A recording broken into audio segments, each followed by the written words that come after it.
Well, you still have time to get today's Delmarva Life Daily Deal. Today's deal, 50% off a bikini or underarm wax at Studio M on the Plaza in Salisbury. Now, don't forget, you can get the Daily Deal on DelmarvaLife.com or download the free Delmarva Life Daily Deal app for your iPhone, iPad, or Android and get our great deals right there in the palm of your hand.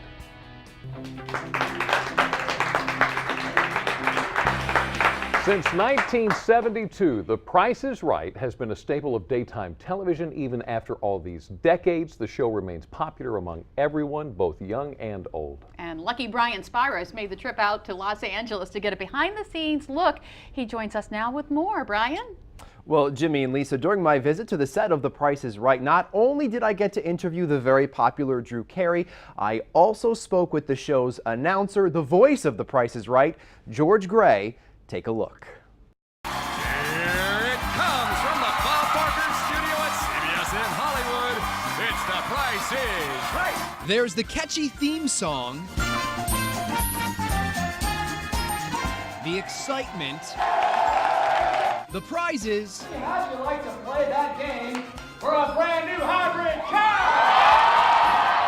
And of course, those three famous words. Come on down. All of it has helped make The Price is Right a television icon. The show started airing in 1972. That's when Bob Barker began his reign as host. Fast forward to 2007, Bob retired. Goodbye, everybody. Then Drew Carey stepped in. Over the last several years, Drew has made some slight changes with the prizes and games. Otherwise, it's still the same show. I tell everybody it's like you remodeled your grandmother's house, and all you do is put new furniture in maybe and change the drapes or something like that, but it's still the same house, still as comfortable as it was when you used to go there. Delmarva Life was on set during a recent taping of The Price is Right at CBS Television City in Los Angeles. We also chatted with Drew and the man with the famous voice, announcer George Gray. Only 3 other guys have had my job in 40 plus years. That's amazing. While the show is fun to watch from home, it's quite the experience when you're there to see it in person. The audience is crazy, to say the least, in a good way. Dozens of people dressed to impress, jumping up and down, hoping for that 1 in a million chance they will be called up on stage and win big. It's the greatest thing in the world. You can't be not happy. There's no way you can be sad here with the way the crowd is and how happy they are and how joyous they are. And unabashedly, they're just like, they're rooting for strangers to do well. They're jumping up and down for real, you know, and because they're happy. Like you don't see that anywhere. Not daytime, just like anywhere on TV. It's the greatest thing ever. George comes out to pump up the audience right before the taping starts, and then, amid cheers and excitement, Drew enters stage center to begin the show. Drew says he continues to get better as host with each passing year. Quite the accomplishment for someone who drifted through life. I had no idea what I wanted to do when I was growing up. I didn't start doing stand-up till I was like 28 years old or something like that. I mean, I was like a lost child. I had no idea what I wanted to do for a living, what I wanted to do year to year. I really didn't have a job more than over a year at a time, except for the Marine Reserves because I couldn't quit. But I would have a job for like 12 months, 14 months and quit and get another job. I was like that my whole life. And now here he is on a show he grew up watching as a child. Every day, I feel like I'm the luckiest guy in the world. I'm not kidding. I know I know that sounds like something a guy would say in an interview, but I'm totally serious. That when I'm standing back there and they're introducing me, I'm like, I can't believe I'm hosting this show. The same goes for George. It was always like a little warm spot on TV in my life and my family's life, and then I'm actually standing on stage with you right now talking about it. So it's very surreal, and it's great. It's also surreal for the contestants to be on a show they too have grown up watching, playing games like Plinko, spinning the big wheel, and of course, the Showcase Showdown. Drew and George both say they enjoy each moment of every show. There's so many good things about the show. I'll never be doing this and be at one spot on the show and think like, oh, I can't wait to get this other thing. Or, boy, I wish I was doing this thing I was doing before, now I'm stuck doing this. And I'm really excited for each person that comes up, and I want each person to win. So I'm happy the whole show. I think Price is Right just endures because it's really engaging. The gameplay is incredibly fun.